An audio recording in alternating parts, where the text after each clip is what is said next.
Welcome to This Week in Christian History, a podcast from the Center for Christian History at Mississippi College. The Center for Christian History is dedicated to expanding knowledge and understanding of Christian history.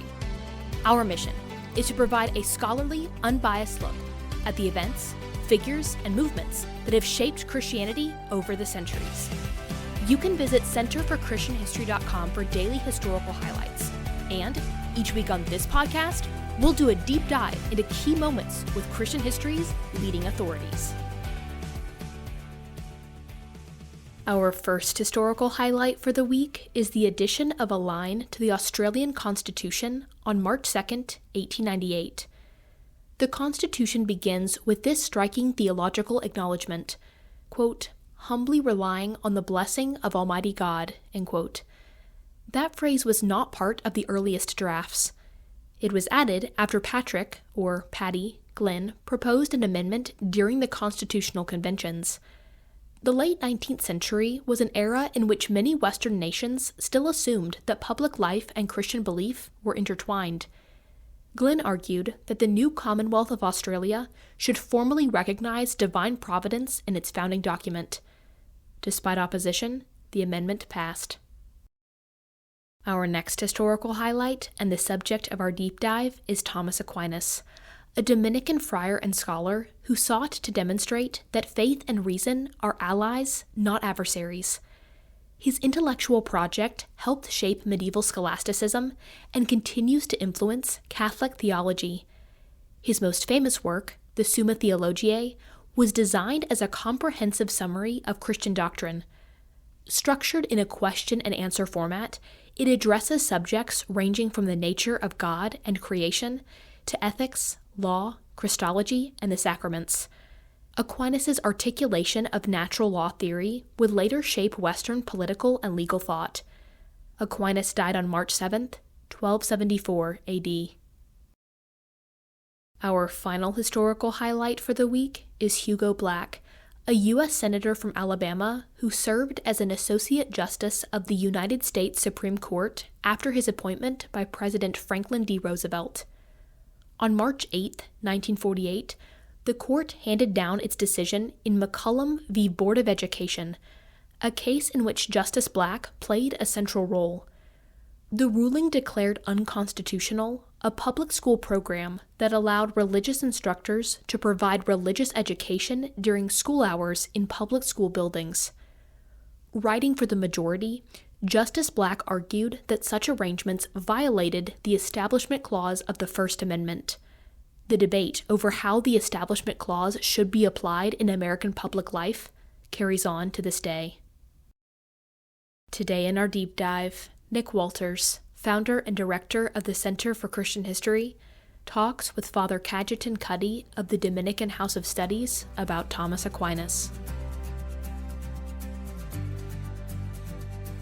Hello and welcome back to yet another edition of This Week in Christian History. And we are talking today about a great thinker and someone who is maybe thinking bigger and wider than most of us might ever think any day of the week. And we're going to talk about St. Thomas Aquinas, and we are so glad to be able to have with us today Father Cuddy, who is the general editor, is that the right term, Father, of the Encyclopedia of Catholic Theology, and we're going to talk about Thomas Aquinas. So thanks for joining us. We really appreciate it.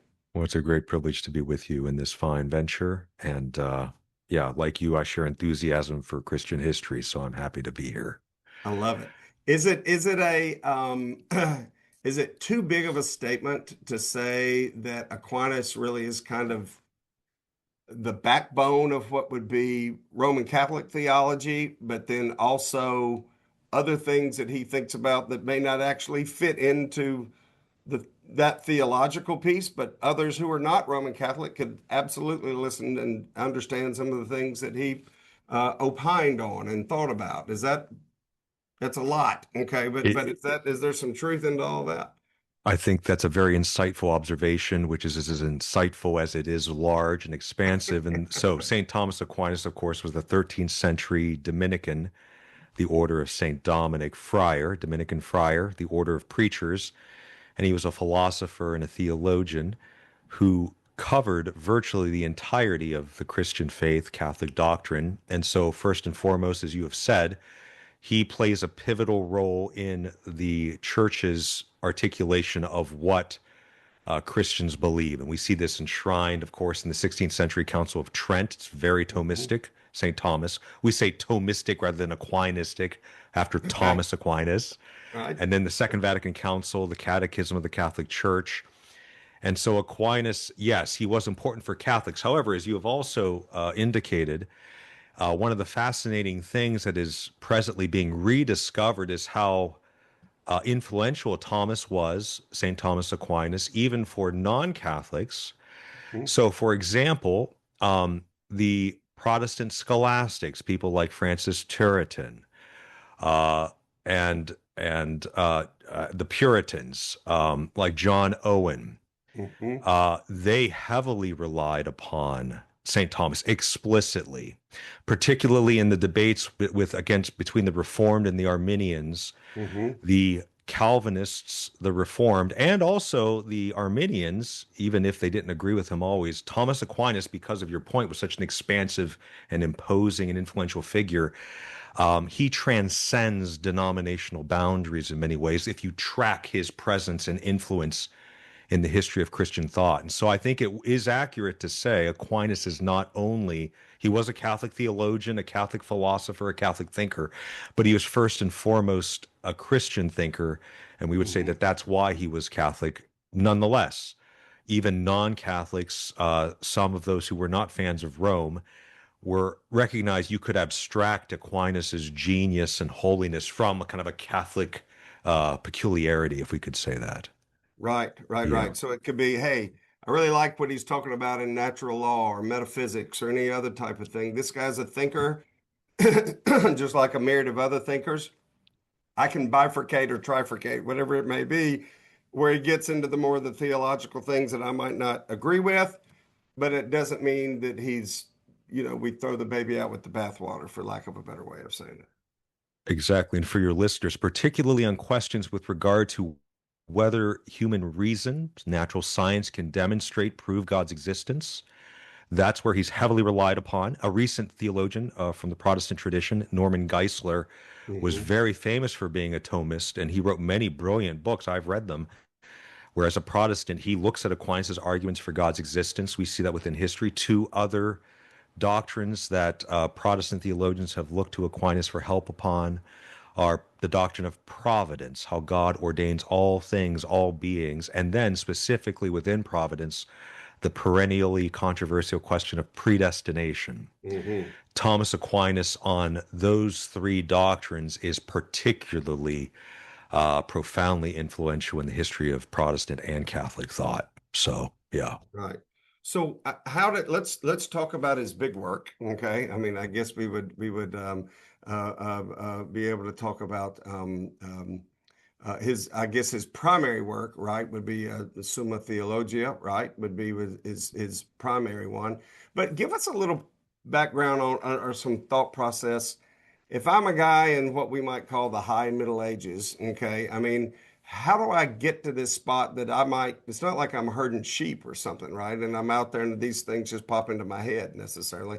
How does scholarship really kind of work in that time frame? Was it all through seminaries and through universities and through that kind of way that thoughts get kicked back around to kind of think about these things? Or how do you go from eureka to hitting the print button in our version of it? So that's a very insightful question, and it homes in on the profundity and the innovation of the Summa Theologiae in the history of Christian thought. So, not to promote my own work, I just published an introduction to the Summa called the Summa Illuminated. It's an introduction for beginners to the Summa, and one of the things I point out there is exactly what you just said. In the 13th century, the High Middle Ages, academia, theology, and philosophy took place in two primary places. One was the university, like the University of Paris or the University of Bologna in Italy, for example. Hmm. And at that time, universities were heavily, the church and the state were closer together. So today, a secular university would call it religion rather than theology. But in the high Middle Ages, the church and the state were more integrated, the prince and the bishop. And so theology was the hallmark, the high point of academic university instruction. It was the most elite discipline. And the way it worked, if you were a doctor of sacred theology, which came about through after many years of study and writing and disputation, you had three primary jobs. The first job that you did, your lectures were to deliver lectures, commentary on a book of the Bible. You were always doing that. The Okay. second job you had was to oversee disputations, which are a kind of debate where you'd have two basically grad students who would represent different positions before a massive audience and marshal arguments pro and con. So, for example, the question of when Christ died on Good Friday, could we say that his body was still the body of Christ because his soul was separated, or was that, did he have a body, or was it somehow related? One theologian, grad student, would say, yes, it was still his body. The other one would say, no, the dead body of Christ is no longer his body because it's only his body if it's united to him, and death is when you're separated from your body. And so the two grad students would argue, and the doctor, the professor, the master, Mm. after it, he would go through all of their arguments, showing their strengths, and then giving a summary of the truth of the matter. Wow. So that's the second thing. And then the third of three duties of the doctor of sacred theology in the university was to preach. And when we say preach, it's not like a Sunday sermon. This was like a town city event. The prince would come out, it would be packed, and he would expound upon a theme on a particular sacred liturgical day for the university community, but also for the political and secular community as well. So those are the three tasks of the university professor. And the other place that theology was done in, of course, is in the monastery. It was more Mm. monastic and contemplative. Now, just if, in brief, the Summa was written basically, and Aquinas says this in the prologue of the Summa, the opening introduction. He didn't think the university trifecta of lecturing on the Bible, having debates, and then preaching alone was sufficient to teach theology because he Mm. thought that lecturing on the Bible, of course, he revered the Bible, inspired, infallible, inerrant, but it's not an organized thing. We all know, so many people begin to read the Bible, New Year's resolution, Genesis, fine, Exodus, exciting. And then you get to Leviticus and Deuteronomy, and you start saying, okay, this is a little hard going. And Thomas saw that. He also didn't think the debates, the disputations were helpful for learning theology because they're all over the place. We've all heard nerdy grad students getting excited about technical things. You can get lost. And so Aquinas is seeing his day job, what you do as a professor of theology, basically confusing or going over the heads of students. And so he says, I'm going to do something revolutionary. Mm. I'm going to write a book, the Summa Theologiae, that does not fit into the academic and pedagogical classroom setting now, but this would be a systematic, basic, point by point by point development that would summarize the whole of the faith. And so the point then, in conclusion, is that the Summa represents Aquinas's both indictment of the inadequacies of the pedagogical academic instruction of the High Middle Ages, as well as his proposed solution, which he knew would not be implemented probably during his lifetime, but he did it anyway. Yeah. How about that? And so, for us non-Latin scholars, and particularly people like me that just totally hosed up the way to pronounce that, all right, we call it Summa, right? Summa, summary, yes, Summa. Summa, right? Yep. Say that again. So it's Latin is weird. We would say in English theologiae or Right. theologiae, but in Latin you say a th instead of a th like that. You say it with as if it's just a t. So Summa Theologiae, How which about means that? summary of theology. Yeah. How about that? So it's but that's his I mean that's his opus, right? I mean that's his primary bigger work, right? I mean even though he did other things obviously as well too. I mean this is the one that, if I had to, if I was given an exam and there was a matching questions on there, I mean who wrote this or who's the guy, we're going to him, right? On the Summa. Exactly. And what makes the Summa unique is that I like to call it, it's like a literary cathedral. We've all been to Europe or seen pictures. When you walk into a cathedral from the Middle Ages, some of the old churches, it's not a Walmart, it's not a gas station, and it pulls you upward. The very architecture is vertical, and each part, each alcove, each window, each doorway has a meaning, which is meant to raise the soul to God. And so I think that the Summa, my argument is that the Summa's structure, where he begins, just like when you enter the cathedral in Paris, Notre Dame Cathedral, has a purpose. And then what rooms are here? What rooms are there? All of the parts, all of the doctrines that Aquinas treats, it's like he's a theological doctrinal architect that believes the order of examination is just as important as what you consider. And so, as in a physical monastery, an architectural or a cathedral rather, is meant to point you beyond yourself to God, so the very table of contents of the Summa Theologiae is just as important as what he says within the various sections and subsections. How about that? So it's you don't need to get to the you don't using that analogy of the church, of the actual cathedral. You don't need to be worrying about getting all the way up to the altar yet. You got a few stops along the way. You do. And if you move a little bit quicker, some will maybe move a little quicker than others, but we got to make sure you're solid on these pieces before you can actually build on the rest of those things. Let's make sure our foundational things are right, and then let's move forward as we think more about it. Is that, or did he go, no, you can go straight to the end if you want to. That's fine. It doesn't.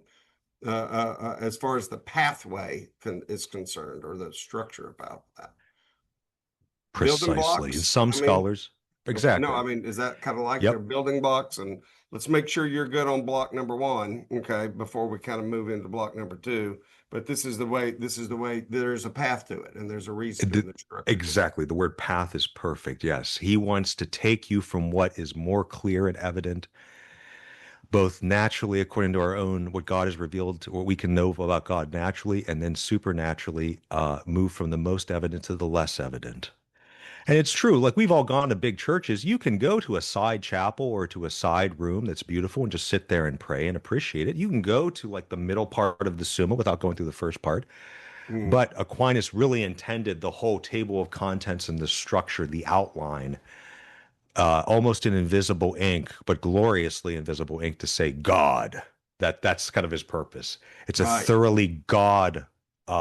It begins with God and it ends with God. God is the object, the objective of the Summa and the objective of theology. So for Aquinas, one thing some people say is that, well, Aquinas is just reading all the church fathers and all the other medieval theologians and kind of summarizing and putting them in dialogue. And I would say he does do that. He reads the fathers, he reads other theologians, but he's not a theologianologist. He's not studying Augustine because of Augustine or Augustine or Gregory the Great or, Bonaventure, but he's studying them because he wants to see God and he thinks they can help. So Aquinas is not just an all-purpose kind of collection of ideas and doctrines he's going to line up. No, God is the formality and the principle of unity, and the pathway is ordered to God. And so theologians are secondary in the Summa. It's God which accounts for what Aquinas does. You can watch the rest of Nick's interview with Father Cajetan Cuddy by clicking the View Full Interviews button on the podcast page of centerforchristianhistory.com. This Week in Christian History is produced for the Center for Christian History by Blue and Gold Media at Mississippi College in cooperation with the MC Department of Communication. For episode transcripts and more information, visit centerforchristianhistory.com. Be sure to subscribe on Spotify, Apple Podcasts, and YouTube, and follow the Center for Christian History on Facebook and Instagram. Our next podcast episode is coming next week. Thank you for listening.